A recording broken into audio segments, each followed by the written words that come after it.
Pour revenir à la situation dans notre pays, effectivement, la situation est plus que préoccupante, pour ne pas dire particulièrement critique.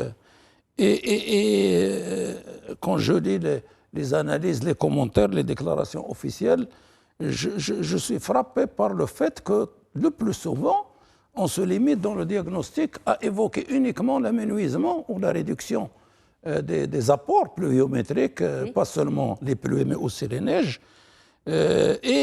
On impute ça donc à la diminution des chutes de neige, des pluies, et éventuellement comme effet induit des changements climatiques, mais on s'arrête là. Alors que normalement... Qu'est-ce qu'on occulte? Voilà, la situation... Peut-être on n'occulte pas, dans tous les cas, on ne met pas suffisamment d'éclairage sur l'autre côté. Là, on s'interroge juste sur les apports. On ne regarde que les apports d'eau à travers la pluviométrie et les effets des changements climatiques sur la réduction des apports d'eau par les pluies, la chute de neige, etc. Mais on ne s'interroge pas sur la demande aussi.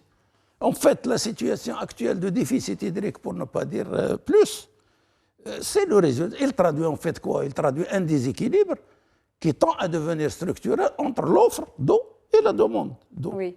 Et donc c'est vrai que les changements climatiques et de ce fait, les changements opérés au niveau des apports d'eau par les pluies, ils ont eu un effet et c'est un processus qui s'est enclenché depuis plusieurs décennies. Il n'est pas le résultat, comme on a souvent tendance à le faire croire, que c'est juste durant 2-3 années, c'est pas vrai.